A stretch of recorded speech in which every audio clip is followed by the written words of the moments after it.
Jaya Radha Madhava Kunja Bihari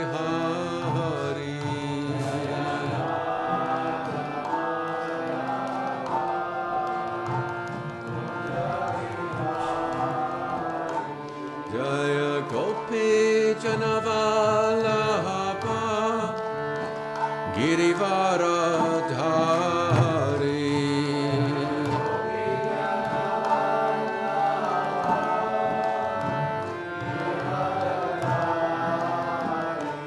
Jaya Gopi Janavallabha Girivaradhari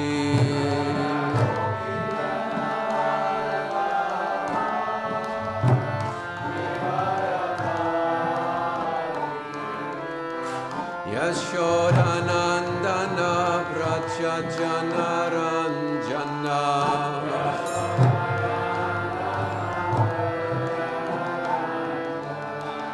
Yashodanandana Braja Janaranjana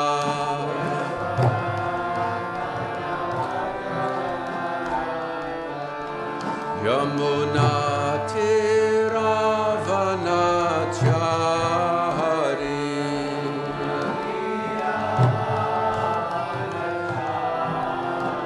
Yamuna Tiravanachari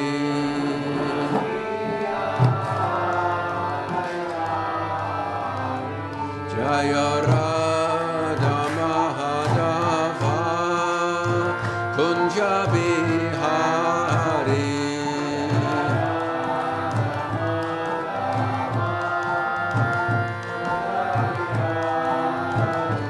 Jaya Radha Madhava Kunja Bihari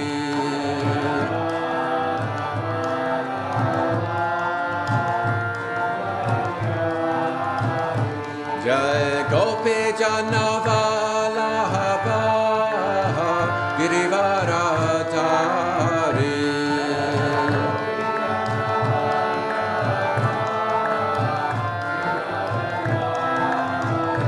Jaya Gopi Janavallabha Girivaradhari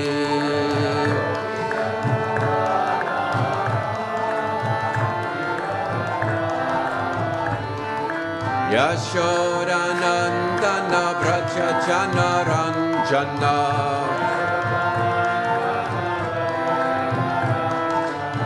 Yashodanandana Braja Janaranjana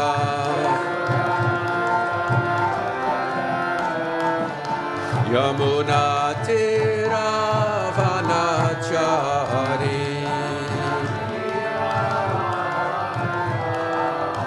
Yamuna Tiravanachari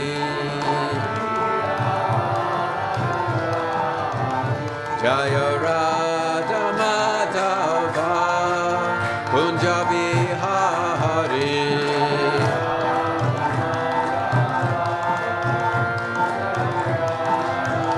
Jaya Radha Madhava Kunja Bihari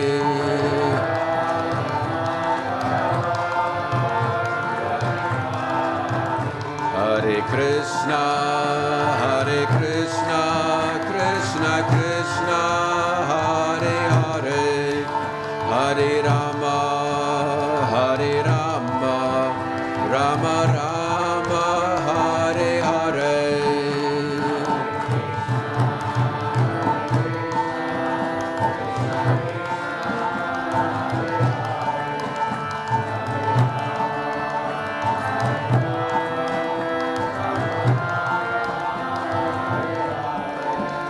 Hare Krishna, Krishna Krishna, Hare Hare, Hare Rama, Rama Rama, Hare Hare.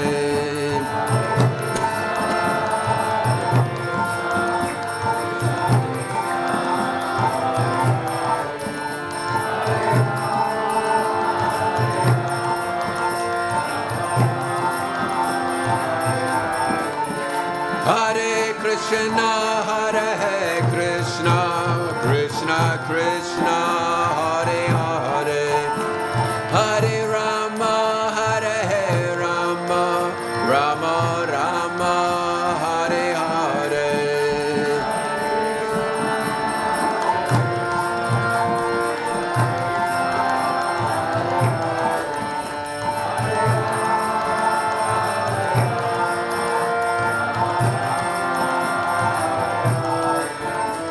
Hare Krishna, Krishna Krishna, Hare Hare, Hare Rama, Rama Rama, Hare Hare.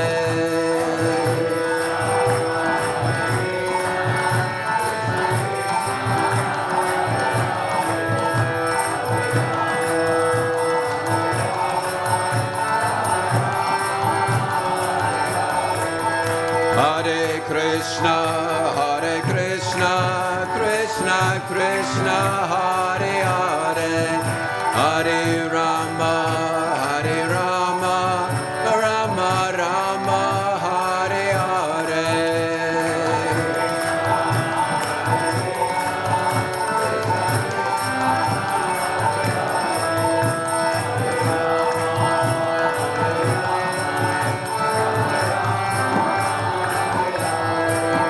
Hare Krishna, Krishna Krishna, Hare Hare, Hare Rama, Rama Rama, Hare Hare.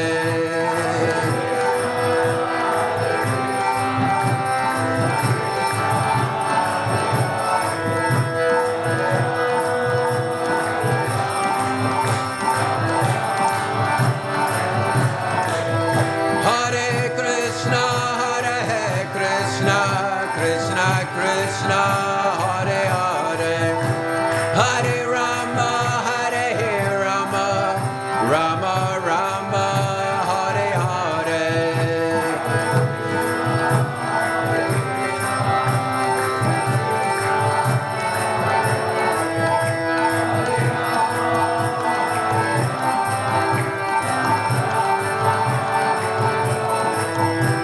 Hare Krishna, Krishna Krishna, Hare Hare, Hare Ram, Ram Ram, Hare Hare.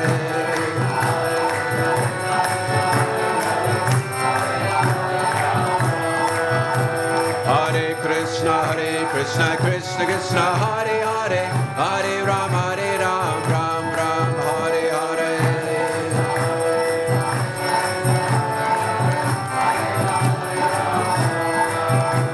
Hare Krishna, Krishna Krishna, Hare Hare, Hare Ram, Ram Ram, Hare Hare.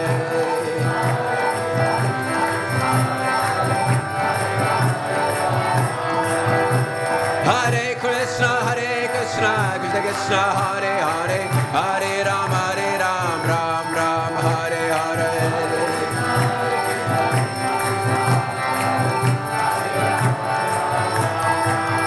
Hare Krishna,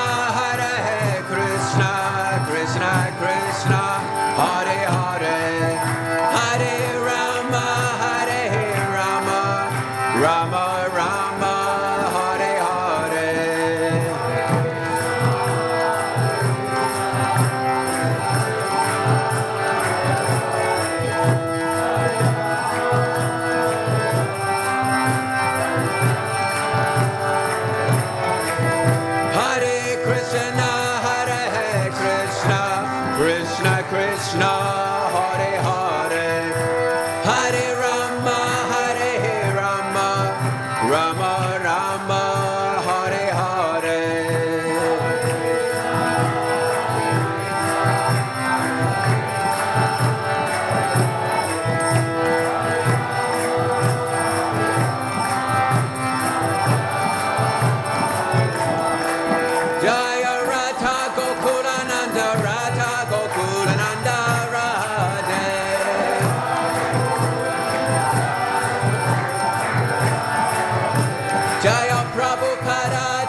Sa Paravrajacharya Statadasada Sri Srimada's Divine Grace. Abhai Charanaravinda Bhaktivedanta Swami Srila Prabhupada Ki. Gruntaraj Sri Chaitanya Charitamrita Ki. Samaveta Bhaktivinoda Ki. Nitai Gaur Premanandi. All glories to the assembled devotees. All glories to the assembled devotees. All glories to the assembled devotees. All glories to Sri Guru and Sri Gauranga. Glories to Srila Prabhupada.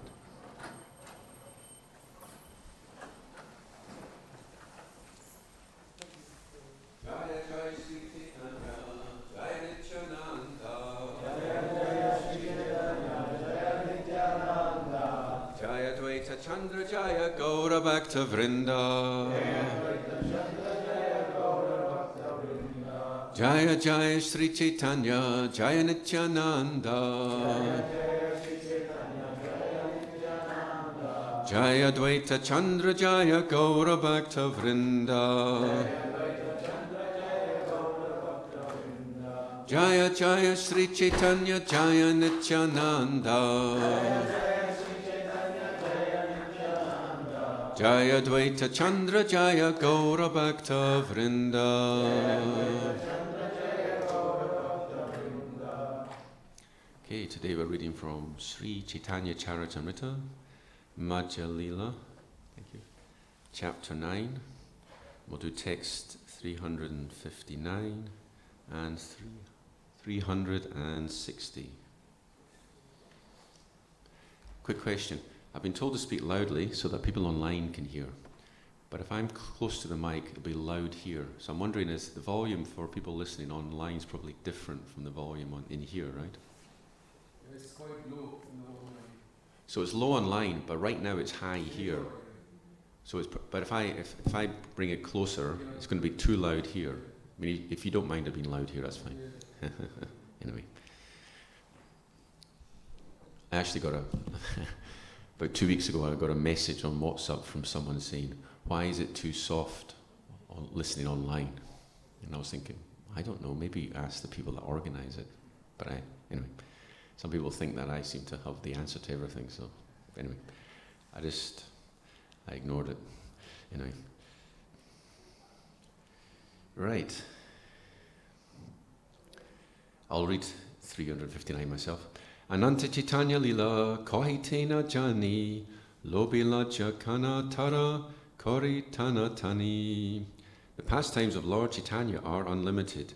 No one can properly describe his activities. Yet I make the attempt out of greed. This but reveals my shamelessness. It's funny. He feels ashamed that he's attempting to describe the pastimes of Lord Chaitanya out of greed. This is actually Tatralalyam was it Tatralalyam Eka Mulyam Ekalam. Remember that statement? Tatraloyam Apimulyam Ekalam. The only price for devotional service is greed, loyam. Okay, next verse, let's read it together. Prabhura Tirtha Yatra Kata Shuneche Jana Chaitanya Charani Paya Gada Premadhana Prabhura Tirtha Yatra Kata Shuneche Jana Chaitanya Charani Paya Gada Premadhana Prabhura Tirtha Yatra Kata Shuneche Jana Chaitanya Charani Paya Gada Premadhana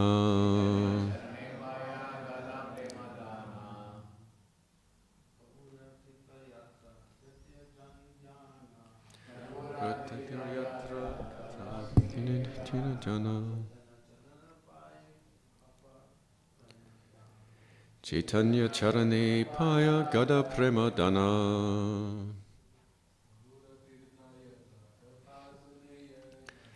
Prabhura Tirtha Yatra Kata Shunije Jana Chaitanya Charanipaya Gada Premadana Prabhu Tirtha Yatra Kata Shuniji Jana Chaitanya Charanipaya Gada Premadana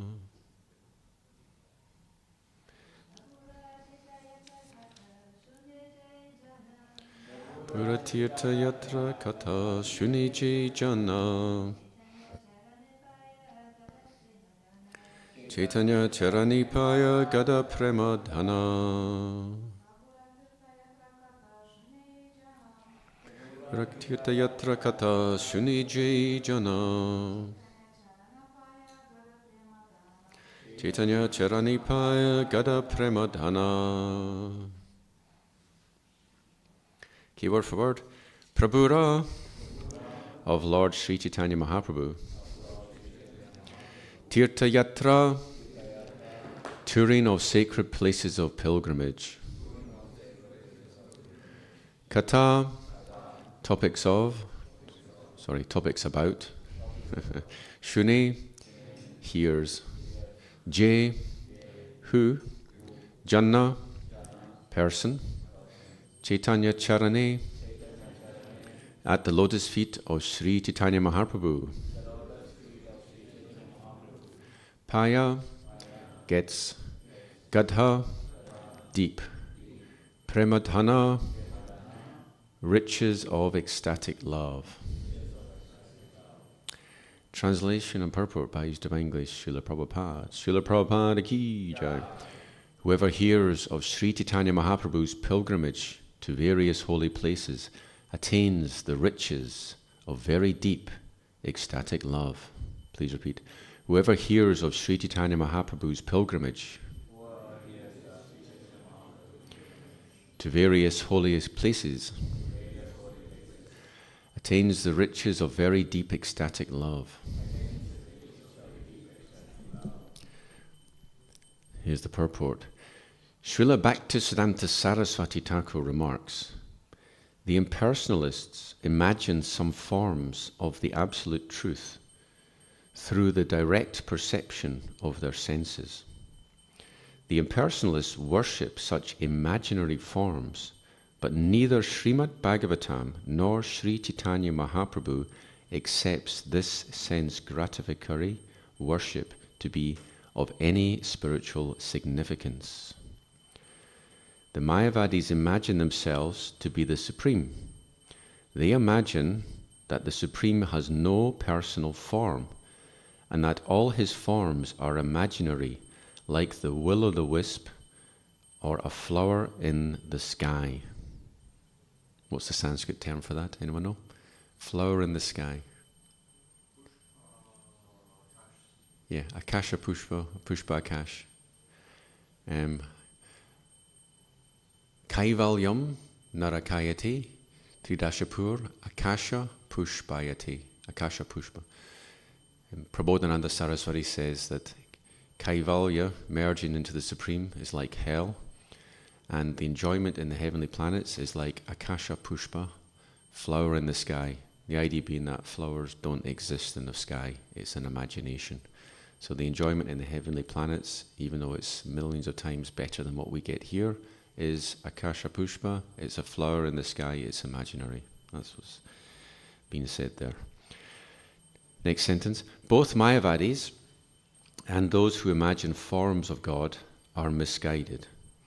According to them, worship of the deity or any other form of the Lord is a result of the conditioned soul's illusion. However, Sri Chaitanya Mahaprabhu confirms the conclusion of Srimad Bhagavatam on the strength of his philosophy of Achintya Bheda Bheda Tattva. That philosophy holds that the Supreme Lord is simultaneously one with and different from his creation. That is to say, there is unity in diversity. In this way, Sri Chaitanya Mahaprabhu proved the impotence of fruitive workers, speculative empiric philosophers, and mystic yogis. The realization of such men is simply a waste of time and energy. To set the example, Sri Chaitanya Mahaprabhu personally visited temples in various holy places. Wherever he visited, he immediately exhibited his ecstatic love for the Supreme Personality of Godhead. When a Vaishnava visits the temple of a demigod, his vision of that demigod is different from the vision of the impersonalists and Mayavadis. The Brahma Samhita supports this. A Vaishnava's visit to the temple of Lord Shiva, for example, is different from a non-devotee's visit. The non-devotee considers the deity of Lord Shiva an imaginary form because he ultimately thinks that the Supreme Absolute Truth is void. However, a Vaishnava sees Lord Shiva as being simultaneously one with and different from the Supreme Lord.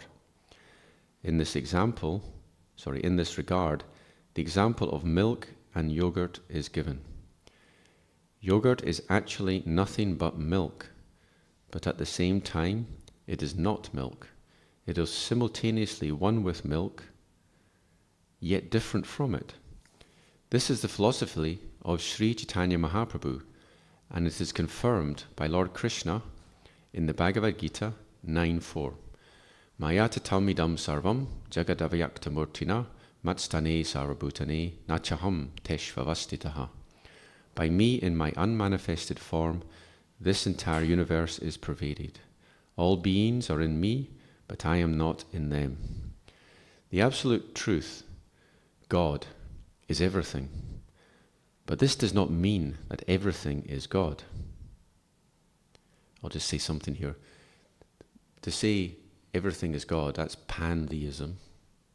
To say the universe is God, but there's more to God than just the universe, that's panentheism. Of the two, Vaishnavas are more panentheists than pantheists. We believe that, yes, the universe is non-different from the Lord, but there's more to the Lord than just the universe. In other words, there's another world, another spiritual world. There is Krishna's form, etc. There's the Vaikuntha planets, etc. Continuing. Everyone should follow in the footsteps of Sri Chaitanya Mahaprabhu and visit all temples. This is something that Kartik Chandra said recently. He gave class, and he was quoting Baladev Vijayabhusana, saying, he asked the question, should we worship demigods? And the answer Baladev Vijayabhusana said was, if it will disturb people, then you should partake, you should do these things, and you should attend such functions, but internally, you should have no faith in this process, you see. You see, if a Vaishnava goes against custom, it will attract criticism to the Vaishnava, which is the Vaishnava Aparad.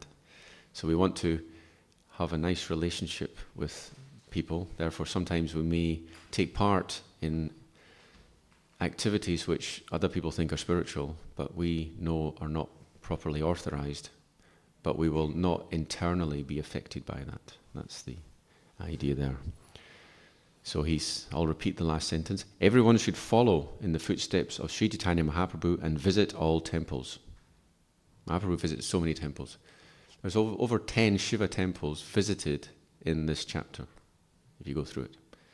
Plus there's Durga temple as well. There's other demigod temples. Sometimes mundane sahajas suppose that the gopis visited the temple of Katyayani in the same way mundane people visit the temple of Devi. However, the gopis prayed to Katyayani to grant them Krishna as their husband, whereas mundaners visit the temple of Katyayani to receive some material profit. That is the difference between a Vaishnava's visit and a non-devotee's visit. Here's a quick question for you. Who is Katyayani? Yogamaya. So not Mahamaya, but Yogamaya, yes? See, Srinivas is a pundit. He knows this is actually the case. Because as a purport, Katyayani, actually the verse, when this is described in the 10th canto, the term Mahamaya is used. But Mahamaya can also mean Yogamaya. And Yogamaya can also mean Mahamaya. For example, in the Bhagavad Gita, Yogamaya Samavritaha, the conditioned souls are covered by Yogamaya. That's referring to Mahamaya. And in the 10th canto, when Katyayani is referred to as Mahamaya, that's referring to Yogamaya. It's actually Yogamaya or Subhadra. It's the sister of Krishna. So when the gopis worshipped Katyayani, they weren't worshipping the external energy, they were worshipping the internal energy. So they were worshipping the internal energy, praying to have Krishna as their husband. Okay? So Katyayani, and Durga is also a name for Radharani. So if we say that the gopis worship Durga, then it's correct, because Durga is a name for Radharani. So it's kind of the intricacies of Yogamaya, Mahamaya, and how they're named. That's something that you have to read Prabhupada's books very carefully, and the purports, and also the purports of the disciples of Prabhupada, and then all these details come out. So that's a little aside there. Carrying on, this next paragraph. Not understanding the process of disciplic succession, so-called logicians put forward a theory of Panchopasana, in which a person worships one of 5 deities, namely Vishnu, Shiva, Durga, the sun god, or Ganesh. Sometimes Prabhupada replaces the sun god with Lord Brahma. But generally, when he refers to Panchopasana, he's referring to the sun god as one of them. In this conception, the impersonalists imagine one of these 5 deities as supreme and reject the others. Such philosophical speculation, which is certainly idol worship, is not accepted by Sri Chaitanya Mahaprabhu or by Vaishnavas. This imaginary deity worship has recently been transformed into Mayavad impersonalism. For want of Krishna consciousness, people are victimized by the Mayavad philosophy, and consequently, they sometimes become staunch atheists. However, Sri Chaitanya Mahaprabhu established the process of self-realization by his own personal behavior. As stated in Sri Chaitanya Charitamrita, Madhya Lila 8.274, Stavara Jangama Deki, Nadeki Taramurti, Sarvatra Hoy Nidya Ishtadeva Spurti. A Vaishnava never sees the material form of anything, moving or non-moving. Rather, everywhere he looks, he sees the energy of the Supreme Personality of Godhead, and immediately he remembers the transcendental form of the Lord. End of purport. Prabhuratita yatra kata shuneje jana chaitanya charani paya gada premadhana. Whoever hears of Sri Chaitanya Mahaprabhu's pilgrimage to various holy places attains the riches of very deep ecstatic love. Om Jnana Timirandasya Gnananjana Shalakaya Chakshurunmilitam Yena Tasmai Shri Gurave Namaha Shri Chaitanya Manobhistang Stapitam Yena Bhutale Swayam Rupa Gadamayam Dadati Svapadandikam Avanchakalpa Tarubhyascha Kripa Sindhu Evacha Patitanam Pavanibhyo Vaishnavibhyo Namo Namaha. Jai Shri Krishna Chaitanya Prabhu Nityananda Shri Advaita Gadadhar Srivasari Gaura Bhaktivedanta Hare Krishna, Krishna Krishna, Hare Hare, Hare Rama, Rama Rama, Hare Hare. So I request the blessings of all the devotees listening, those here and those online, and I offer my dandavats to you all, and especially to all the Sankirtan devotees who are going out every day on the streets and going door to door distributing Prabhupada's books during the Prabhupada Marathon.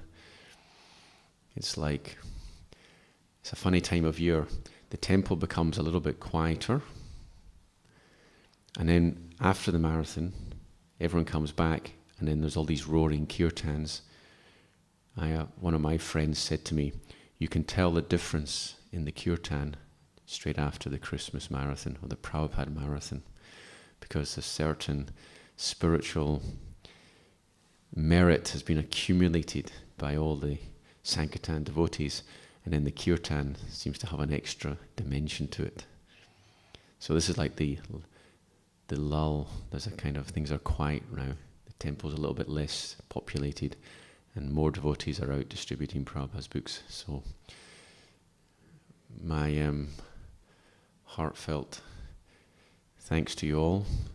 I am not on that same platform. I mean, today I'm going out to Camden. Everyone's welcome. And it's part of the Hare Krishna Festival Sankirtan effort. And there's going to be hopefully a lot of people in Camden. There'll be a lot of the public in Camden, because Camden is always busy. And there's a minibus going. We'll leave at the usual time. The normal Harinam, headed by Ananta Prabhu, is going. And then the festival team are going, and other devotees are going. So it's going to be hopefully ecstatic. And we'll be doing Harinam Sankirtan, book distribution. There'll be cookies. And there'll be hot tea. So if anyone goes and you get cold, you can have a nice hot drink, etc. So it promised to be an ecstatic occasion, and I'm looking forward to it. So, but I'm not on the same level as those that are going out every day. I'm doing other things. I've been working, but it's still a communal effort. So please forgive me for my lack of seriousness for this. I have other things to do, like earn a living, unfortunately. Anyway, this is an interesting verse and purport. What struck me about this purport was it doesn't seem to relate to the verse. The verse is stating whoever hears of this activity, or this pastime, will attain ecstatic love. But the purport is mainly about demigod worship, achintya bheda bheda tattva, mainly about these 2 points. There's a term in Sanskrit called shruti pala. It means the fruit of hearing. So you'll find many chapters of the Srimad Bhagavatam, they will say, whoever reads this, whoever hears this pastime, they will attain such and such a destination, or they will be freed from such and such offences, or they'll be gaining some other spiritual benefit, generally speaking. Because it's Srimad Bhagavatam, which is akaitava dharma, it is not cheating religion. The shruti pala, or the fruit of hearing, is spiritual. If you could get a material fruit. One who offers such and such a prayer will have a son, or you'll have 10 sons. That's a material fruit. The Bhagavatam, of course, devotional service gives material and spiritual fruits. Klesha agni shubhada, the first 2 characteristics of devotional service, or results of. The first one is obstacles. Klesha agni means destruction of obstacles or of problems, and shubhada means attaining good things. And shubhada means spiritual happiness, as in the antaranga shakti, internal potency.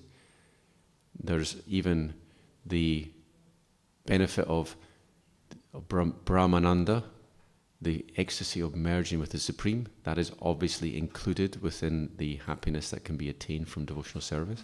And Maya Sukha, material happiness, that is also one of the results of devotional service.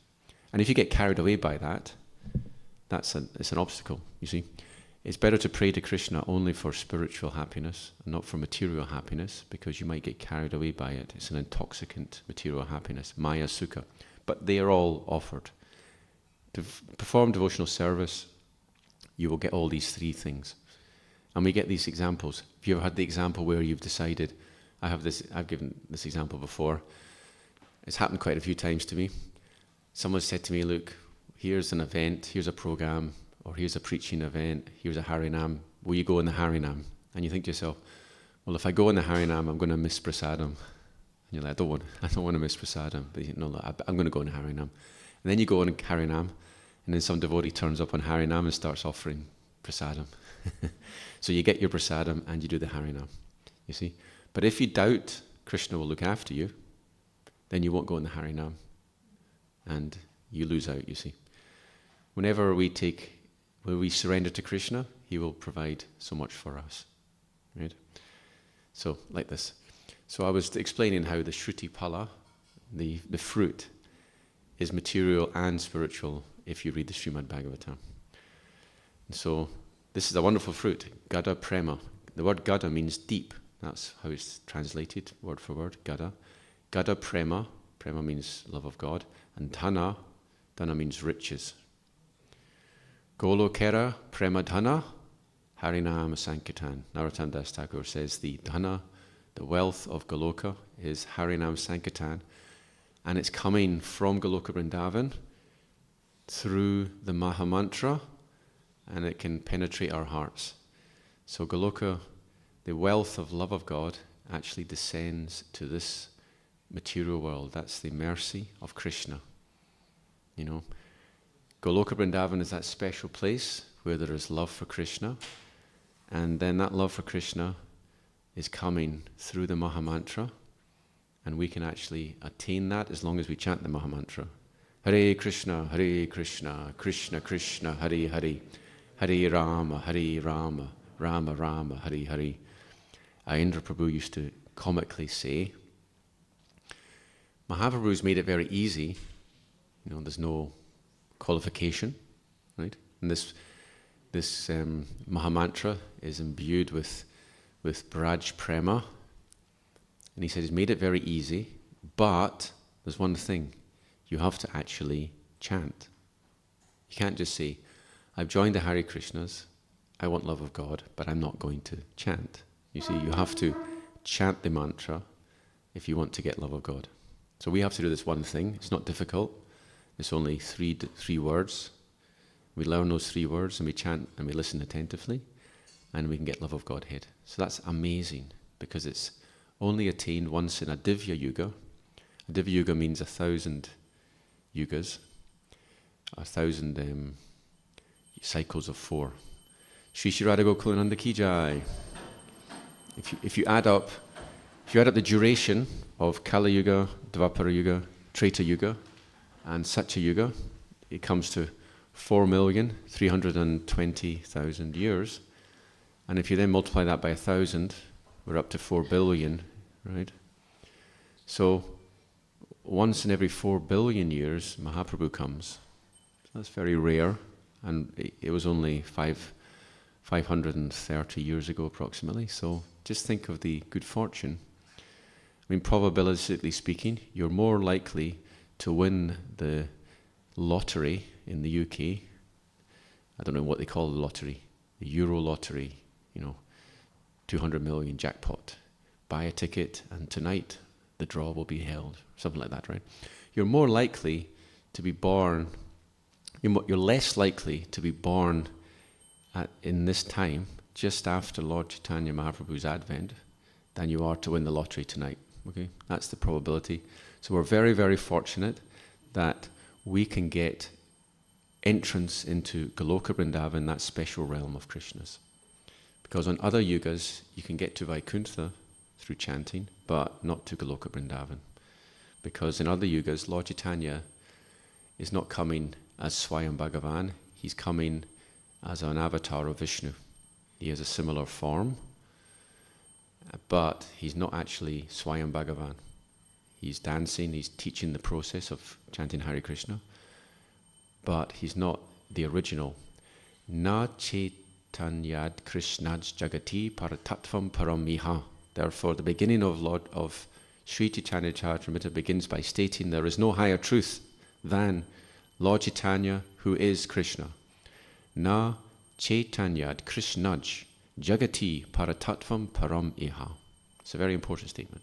That's the tattva, or Vastu Nirdesh is this verse. This verse is describing the absolute truth, Vastu Nirdesh. And while we're on that topic, let's discuss the tattva of Radha Krishna and the tattva of the Pancha tattva, because it relates to Achincha Bheda Bheda tattva, which is the purport. The purport is mainly about Achincha Bheda Bheda tattva. So, everything, let's talk about the Dasamula tattva, the 10 truths given of our philosophy, given by Bhaktivedanta Thakur. The 8th is Bheda Bheda Prakasham Sakalamapi. Everything is one and different from the Lord. So I'd like you to give examples of what is one and different from the Lord. And the purport has several examples, so now I'm going to ask you to if you can remember what was said in the purport, can you give, see, to say two things are simultaneously one with and different, we have to explain what those two things are. So can you give examples of what two things are simultaneously one and different? Anyone? Okay, that's an analogy, and we will discuss analogies shortly. But the analogy of but what two things are different and simultaneous? Pardon? That's another analogy.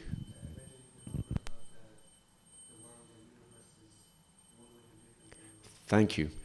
See, milk and yogurt is an analogy to explain what is one and different, but I'm asking at the moment, what is one and different? Bhaktivedanta Prabhu has given one example. The universe and Krishna are one and the same. I mentioned during the purport pantheism. The universe and Krishna are one, pantheism. Or the universal form, that's an indication of how the universe and Krishna are one. But Krishna is also more than the universe, because he's not in the universe, therefore he's different. So that's one example, the universe and Krishna. And Jiva Goswami, he describes it as Beda Bedatmakam Vishvam. Vishvam means the universe. Beda Bedatmakam Vishvam. The universe is one and different from the Lord. Other examples? The soul and the supersoul. Amazing example. And I never thought of that one. That's like the avatars. The avatars of Krishna are non-different from Krishna. Okay. Any other examples? There's some obvious ones. There was one in the purport that's not been mentioned yet. There's a personality who's very like Vishnu, but isn't. Shiva, yes. So what is the verse from the Brahma Samhita that describes this?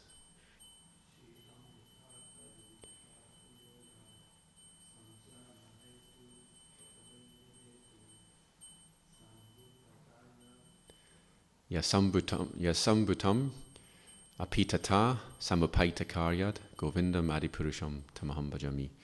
The idea that given here is just as milk and yogurt are the same, and yet yogurt is a transformation of milk, in the same way Shambhu or Shiva is none other than Krishna, but is a transformation of Krishna. You see? So this is a nice analogy. Milk and yogurt, it's the analogy to help us understand how Shiva is simultaneously one with and different from the Lord.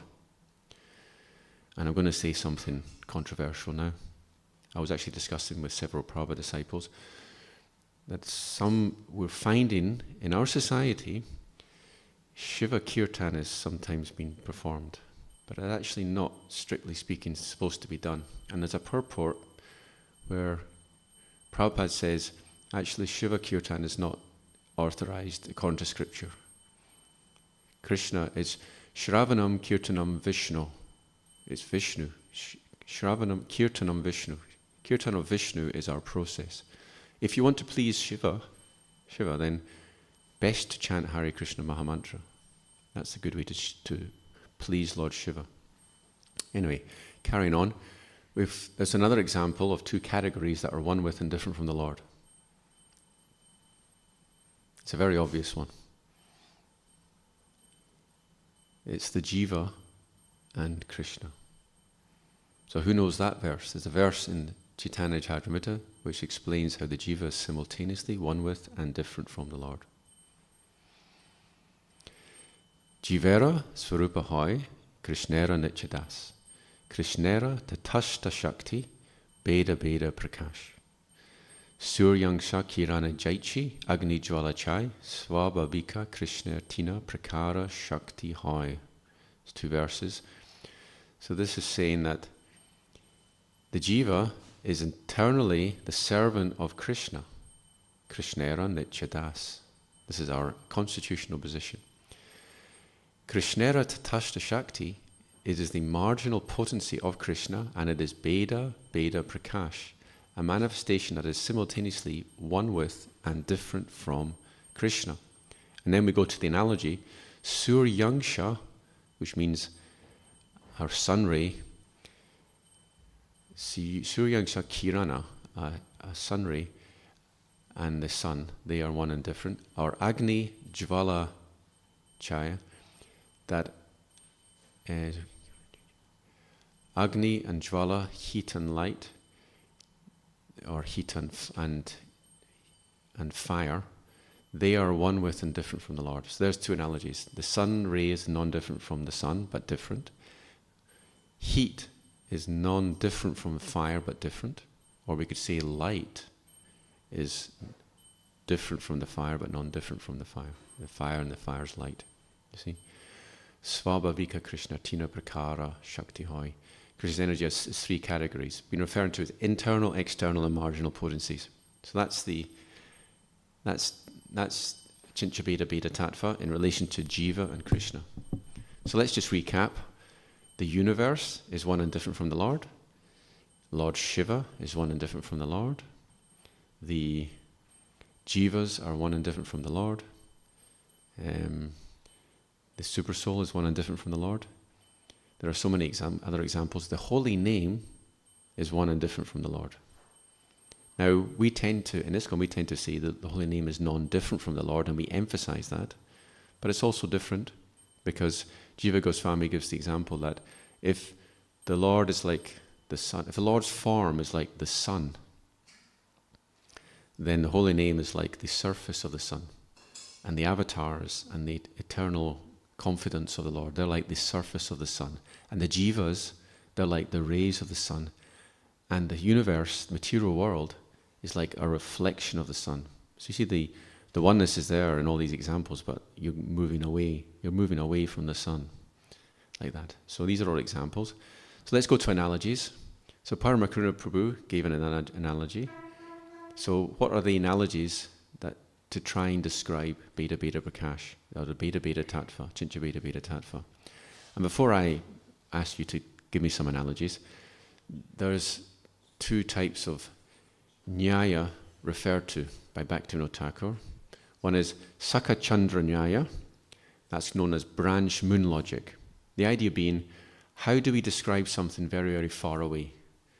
Spiritual truth is so difficult to understand, so how do we describe it? We use Sakha Chandra Nyaya, which means the logic of the branch and the moon. So branch moon logic means the branch is very close, the branch of a tree is very close, the moon is very far away. So what you do is you point someone to the branch, and when they see the branch, they see the moon behind the branch. So the idea is that spiritual truth is very, very up there, it's very far away, but we use examples from our own experience to help point us in the direction, and then we meditate on these examples, and by spiritual security we can then get realization. That's Sakha Chandra Nyaya.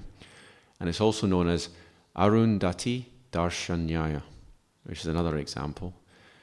And I can relate to this one, because when I was a child, my mother, she knew a little bit about astronomy, and she would point to the sky and show me where different stars were.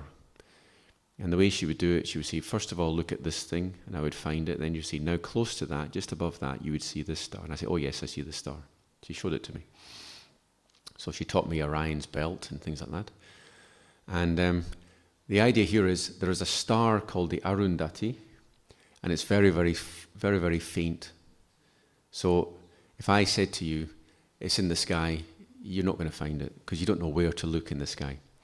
So then what you do is you, first of all, you point to something more obvious, and then when you've seen the obvious thing, you then say, but very close to that, you'll see this very faint star, the Arundhati, and you're like, oh, now I see it. So the idea there is, point to something knowable that's within our perception, and from that, they can then meditate and transcend that, and then get spiritual truth. So the scriptures, that's what they're doing.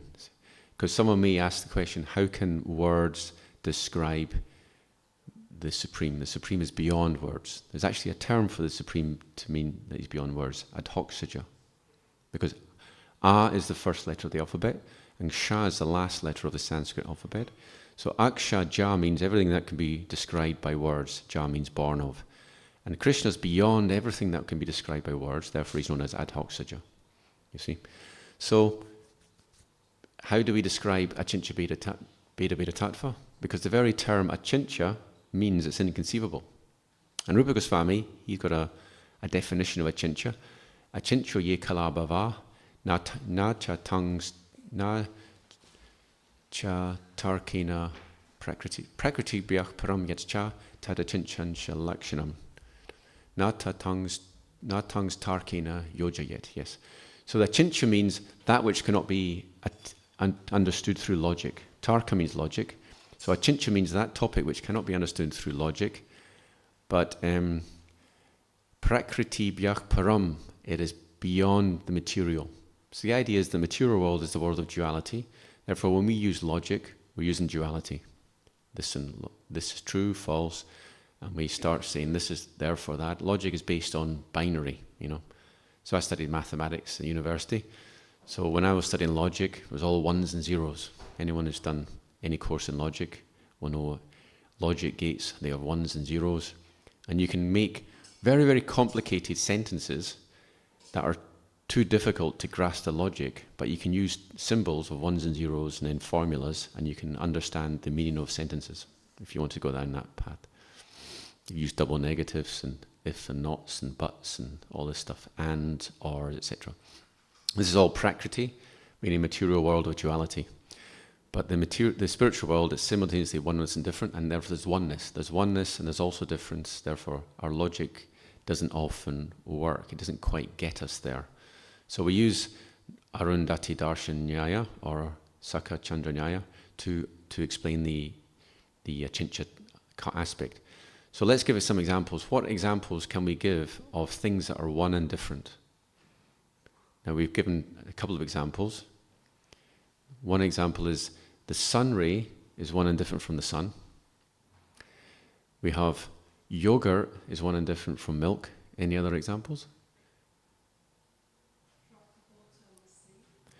Fantastic. The drop of water in the sea, and that's used to describe the jiva and Krishna. So Krishna's infinite. He's the Vibhu. Vibhu Chaitanya means he's the infinite life force, and the Anu Chaitanya, that's the jivas. We're minute, but we're both Chaitanya, meaning we're life living. Chaitanya means living, you see. So there's Jiva Chaitanya, or Anu Chaitanya, and Vibhu Chaitanya. That's how we're one with. So actually when Prabhupada describes Achintya Bheda Bheda Tattva, he's saying the oneness is in quality and the difference is in quantity. If you want to know why are we one and different from Krishna, in quantity we're different, in quality we're one. Paramakruna was going to say something maybe. No? Okay. Anyone else? That's another fantastic example, and it applies to the jiva, right? The gold and the gold mine. See, I've got a ring here. This was once on the finger of Ugra Nrsimha in Mayapur. So I'm very happy. I feel if I ever die untimely, at least I have this little bit of prasad of Lord Chaitanya, of Ugra Nrsimha from Mayapur. So yeah, the gold, this ring is simultaneously different from the gold mine and the same as, you see. So that's another nice example. Krishna's name is more powerful than Krishna. Okay, that is a point of tattva. He's more merciful. It says that Haristani aparadi tari harinam. If you offend Krishna, says Narottam Das Thakur, if you offend Krishna, then Krishna's holy name will deliver you. So the holy name is more merciful than Krishna, so there's a difference, more powerful. Tomastani aparadi nahi paritran. But if you defend the Vaishnav, then even the holy name will not deliver you. You have to get the forgiveness from the Vaishnav. And an analogy? Any more analogies? Oh, that's a nice one, thank you. Father and son, simultaneously one and different. Yes, the fire, the light, and the heat. Okay, let's talk about Radha Krishna. There's a lovely sequence of verses in Adi Leela. Radha Purna Shakti, Krishna Purna Shaktiman. Dui Vastu Bedanai Shastra Praman. Mriga Mada Taraganda Jaichi Avacheda Agni Jvalate Jaichi Kabu Nahi Beda. Radha Krishna Taichi Sada Eka Esarupa Lila Rasa Asvadati Dori Dui Rupa. Radha is the Purna Shakti, the complete energy. Krishna is the Purna Shakti Man, the complete energetic. Dui Vastu, they are two objects. Beda and I, but they're one. And what analogy? Two analogies are given. Mrigamada Taraganda Jaichya Vachida. There's no difference between musk and its scent. How about that one? It's a lovely answer. An object and its scent are simultaneously one and different. Musk and its scent, they are different but one. Agni Jvalati is back to heat and fire. Heat and fire are simultaneously one and different. So Radharani, if she's the heat, Krishna's the fire. The fire is the source of the heat. So they are simultaneously one and different, but in order to taste rasa, they become two. The idea is eko bahusham. The absolute is one, but if you're by yourself, it's not so much fun. Therefore, the absolute expands into many in order to taste rasa. And let's give another example of a Chincha Beda Beda Tattva. That's the Pancha Tattva. They are simultaneously one and different. And there's another verse that explains this. Pancha Tattva ekavastu nahi kichu beda rasa asvaditi tabu vividava beda. Also from Adi Lila. And this is funny. When Adi Lila describes Radha Krishna, they say dui vastu. Two things. Vastu means a thing, an object. Dui vastu, Radha Krishna. Pancha Tattva ekavastu, one thing. The Lord is one in five, one feature, one person in five features. Yeah. And what are those features? We have the Jiva Shakti, as in Shrivas. We have the Antaranga Shakti, or the internal potency, as in Gadadhar or Radharani. We have Vishnu Shakti. Three of the Panchatattva are Vishnu Shakti. Lord Chaitanya, Lord Nityananda, and Advaita Acharya. So they're all called Prabhu. Prabhu Tattva, they are the Vishnu Tattva. So the Pancha Tattva, they're like when we describe Radha Krishna, we say they're one, but they become many to taste rasa. The same true for the Pancha Tattva. Pancha Tattva is one, and then they become five in order to taste rasa. Because let's face it, if you're the Supreme Personality of Godhead, you want to play with your friends, you want to enjoy variety. So the Absolute Truth expands into many. So that's another analogy of that Bhaktivedanta Prabhu he came up with, that the fire and the heat. Any other examples? I can think of at least two more. Yeah?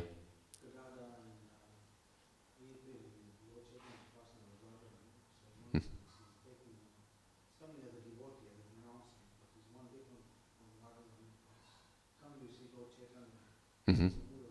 Thank you. Coming in the mood of Radharani, Lord Gadadhar. Gadadhar, the energy, this is an example of Shakti and Shaktiman being different and non-different. Shakti, Radharani, and Shaktiman Krishna, they're different and non-different. But what about the analogy? We had the example of I'll give you another one. The tree and the branch. You heard this one before? Is a branch the same as the tree or different from the tree? Go and think about it. It's both. How about this one? The milk and the cow. Same and different. How about this one? Ice and water. Are they different or the same? So these are examples. They all help us to understand the concept of a Chincha Beda Beda Tattva. And much of the purport is on this topic. Let's talk about the other part. I'm going to finish soon. Let's talk about the other part of the purport, which is largely going into Panchopasana worship and Mayavad, and how worship of the demigods is not authorized. It's not part of the proper spiritual path. So there's an interesting statement in the purport about the Brahma Samhita. Does anyone remember what Prabhupada says? I'm going to try and find it.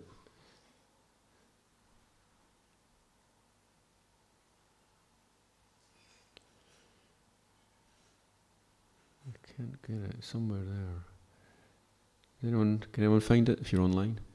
Sorry, if you're on the internet. There's a mention of the Brahma Samhita, that we should worship according to the Brahma Samhita.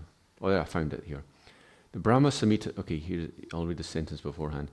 When a Vaishnava visits the temple of a demigod, his vision of that demigod is different from the vision of the impersonalists or Mayavadis. The Brahma Samhita supports this. So that's an interesting statement. The Brahma Samhita supports this. What is actually being said there? Would anyone like to offer an explanation? Why does the Brahma Samhita support this? Okay, let's talk about the Panchapasana. They are mentioned in the Brahma Samhita. We know this? There's a verse that describes all of them. And I mentioned that sometimes Brahma and sometimes Surya is mentioned as one of them. But actually both are mentioned. So there's actually 6 are mentioned. Now Vishnu, because Vishnu is one and different from Krishna, that worship of Lord Vishnu is appropriate. And that type of worship is accepted. But what's been said when the Mayavadis, they worship Vishnu. They worship what Prabhupada calls philosophical Vishnu, which means they don't think Vishnu is eternal, got an eternal form. It's just some statue they're worshipping in order to help them merge with the Supreme. So Vishnu is a means to an end, or Vishnu worship is a means to an end, and Vishnu doesn't eternally exist. That's how which is offensive. They've offended the form of the Lord. They've said the form of the Lord does not exist. But apart from Vishnu worship, we worship Vishnu, of course, in a different way. We understand he's Satchidananda. He has an eternal, blissful form. So, what does the Brahma Samhita, how does the Brahma Samhita establish that the demigods are subservient to Krishna? Now, there's an analogy given for every one of them, or an example, an analogy given, or a statement given that shows that each of those demigods are subservient to Krishna. So let's first of all talk about Lord Brahma. What does the Brahma Samhita say about Lord Brahma? There's one verse that describes, of course, because it's the Brahma Samhita, there's many verses in the lead up to the Chintamani Prakara Sadmasu Kalpa Vriksha. From then, when we get into this meter, this is all the prayers of Lord Brahma. And Lord Brahma has a prayer about himself. He's in trance, he's receiving the knowledge from Krishna, and he describes himself by one prayer. Anyone remember that one? The idea is, just as the jewels get their sparkle from the sun, Lord Brahma gets his creative energy from Krishna. In other words, Lord Brahma, he's the engineer of the universe, but all the materials, all the intelligence, all the Shaktis. In Krishna, in order to create anything, there needs to be 3 Shaktis. Ichcha Shakti, Kriya Shakti, and Jnana Shakti. Prabhupada liked to this is 3 energies, 3 categorical energies of Krishna. If you want to do anything, say you want to build a skyscraper, first of all, there has to be the desire to build it. There has to be Jnana Shakti, that's the Ichcha Shakti. Jnana Shakti means you need to know how to build it. In other words, you need an engineer, structural engineer, who's going to tell you, you have to use this beam, it has to be made of this material, the floor is going to be made, and you have to know all the knowledge, you're going to have to bolt everything together this way and that way, right? That's the Jnana Shakti. And in Kriya Shakti, you need someone to actually build it. In other words, you need workmen, you need your, machinery, your labor, right? If you bring all these 3 things together, you take any one of those away, you can't have your skyscraper. So the same with creation.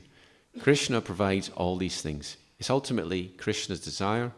Krishna has the knowledge, and Krishna, through his energies, he can actually bring it about. That's how creation happens. Ichcha, Jnana, and Kriya, all these Shaktis. So Lord Brahma, the materials, they're coming from Krishna. So he's not actually, can't take credit for that side of things. The knowledge is coming from Krishna.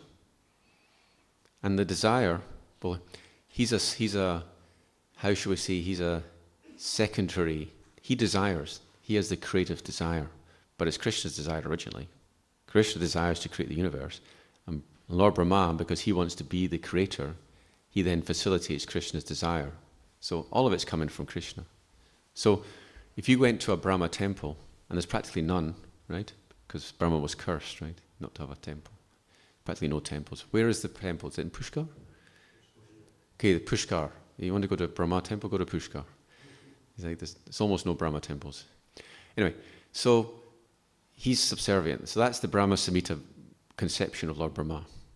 And what's the Brahma Samhita conception of Lord Shiva? Well, we've covered it. It's milk and yogurt. In other words, Shiva is a transformation of Krishna. In other words, Krishna is the creator, and he transforms into Shiva. So Shiva is not a separate entity, independent of Krishna. He is simply the creation of Krishna. And then what about Surya? How do we establish the subservience of Surya in the Brahma Samhita? Yasyagyaya. Yes. The eye of the Lord, yes. Was it?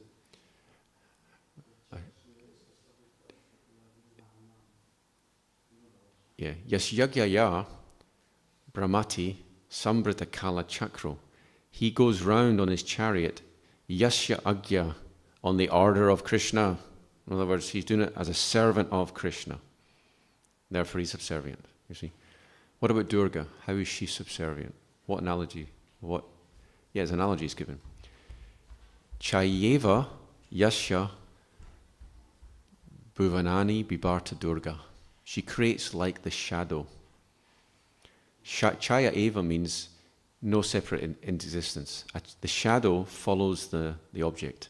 The shadow is not independent of the object. In the same way, she's like the shadow of Krishna. She's not independent of Krishna. And what's the other? There's another part to that. Icha anurupa apayasya chachestatesa. Icha anurupa, her desire is subservient to Krishna. Icha anurupa is according to the desire of Krishna. So that's Durga. So we haven't done Ganesh yet. How is Ganesh subservient? How does the Brahma Samhita establish that Ganesh is subservient? Yatpada Palava. Thank you. This is the verse that said, he takes the feet of the Lord on his head. So he's a servant, you see. So have we covered all of them? Brahma's the gem, the Surya Kantas. For instance, the term Surya Kanta is in the translation, but it's not in the Sanskrit. There's a gem called Surya Kanta. So Brahma's like the gem, Surya Kanta. So they're all subservient to the Lord, you see. So if we have that understanding, then we can visit the temples of the demigods. And Prabhupada did this, and he taught his disciples. And how did he bow down? We bow down to Krishna with our left side to Krishna. When Prabhupada entered the demigod temple, he bowed with his right side to the deity. The idea being he's keeping his left side to Guru and Krishna. So when you bow down to demigod, you keep the demigod form on your right side, and in your meditation, you have Krishna and Guru on the left side. Okay, so that's how we visit temples of the demigods. So I'm trying to guess why this purport. I mentioned earlier the purport doesn't relate to the translation. I'm guessing that we have a chapter where Lord Chaitanya is visiting so many demigod temples, and Prabhupada is wanting to point out that actually demigods are servants of Krishna. It's not our business to worship demigods, but we follow the custom because we don't want to upset people. But in our faith is that it's all coming from Krishna. And I'll conclude with a little statement from Bhagavad Gita. Kamas tais tairita yana prabhajante yadevataha. Tam tam niyamamastaya prakrita niyata svaya. That Krishna tells Arjuna, those whose desires have been stolen by illusion, they worship the demigods. And they follow the niyama, the rules and regulations that are prescribed. But prakrita niyata svaya. But actually, it's all coming from me ultimately. Everything's coming from Krishna. So when we worship the demigods and we get boons from the demigods, not that we do, we should understand that it's actually all coming from Krishna. But we're doing it, as the Bhagavad Gita says, avidi purvaka, which means we're doing it the wrong way. When you worship the demigods, you're worshipping Krishna, but in the wrong way. And on that note, we'll finish there. Thank you all for your time. Grantaraj Sri Chaitanya Charitamrita ki jai, Srila Prabhupada ki jai. And I've left a little bit of time. I think prasadam is still going to be at 9 o'clock. So if someone wants to ask a question or comment. Srinivas Prabhuji. Thank you. We have a microphone. Well, in all Hindu temples, they worship Ganesh, right? Yes? They worship Ganesh? But we don't worship Ganesh here, we worship Nrsimhadev. Yes. So Bhakti Premaraj, he made a statement one time. Someone asked him a question about, I do Ganesh Puja, then how would that help me if I'm worshiping Nrsimhadev? So he explained that if you worship Nrsimhadev, then Ganesh doesn't accept the worship. If you worship him, he runs away because Lord Nrsimhadev is his master.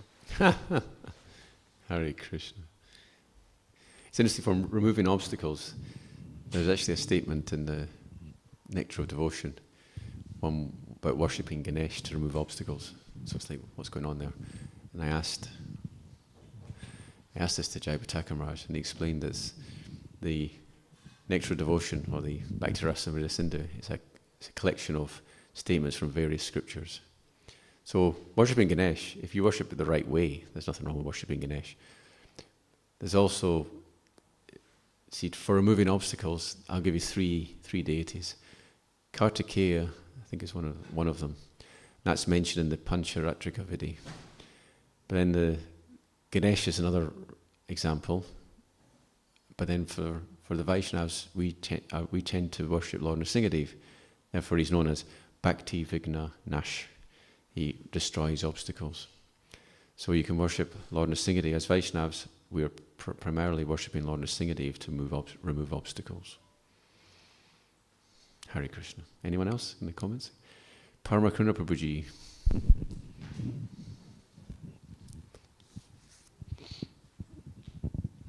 Just a question. We also hear that Ganesh is an eternal personality. Okay. So wondering how that is, because Lord Shiva, we know, or we can understand that after destruction he still remains. How is Ganesh an eternal personality? Where does he reside? Where is he? What happens? Yeah, I don't know if you know anything about that. Actually, I don't know anything on that particular thing. That's an interesting question. So we can open it out to the floor. Anyone have any understanding about Ganesh being an eternal personality? I have heard it said that all the demigods exist in a kind of prototype form in the spiritual realm eternally. And also all the names of all the demigods are actually names of Krishna. So when a Vaishnav reads the scripture, then whenever the Vaishnav sees the name of a demigod, he can connect that to Krishna. So there is a eternal form for these demigods. But at the same time, there are posts that can be occupied by jivas. At least some of them can. Anyone else? So my apologies for not being able to properly answer your question. Prayojana Prabhuji. I'm sorry to have missed your class. It really hurts me to see you on there, and I've missed most of it. But what occurs to me, it's all about service.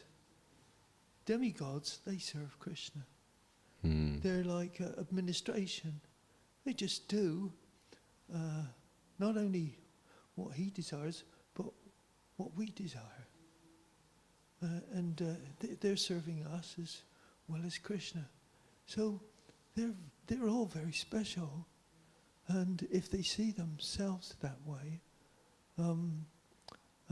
then you can just like Lord Balaram, none different from Krishna, but he sees himself as a servant of Krishna. You know, so on the transcendental plane, there's nothing that isn't serving Krishna in some way on these higher levels. That's what occurred to me, what was happening there. Thank you. You may have already been through all this. No. I don't know. It's wonderful. Ekale Ishvara Krishna, Ar Savabritcha, Jari Jaichi Nachaya, Sitaichi Kori Nritya. There's only one Ishvara, Krishna. All other are servants. And they dance according to the order of Krishna.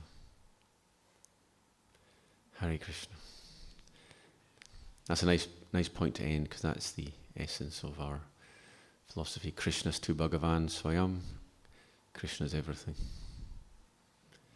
So, Anyway, good luck to everyone. So many of you will be going out doing more book distribution today. Good luck to you all. And I'll see you all at the reunion. Hare Krishna, if not before then. Grantharaj Shri Chaitanya Charitamrita ki jai.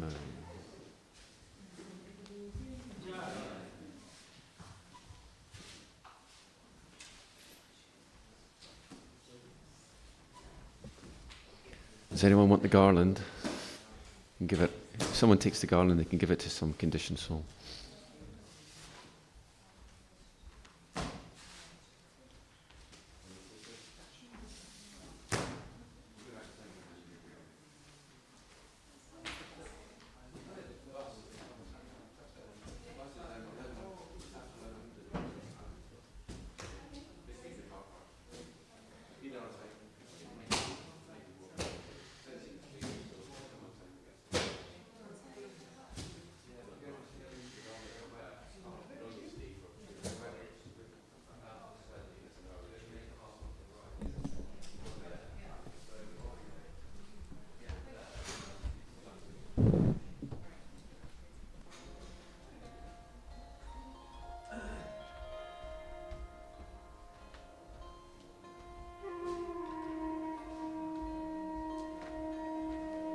Hare Krishna,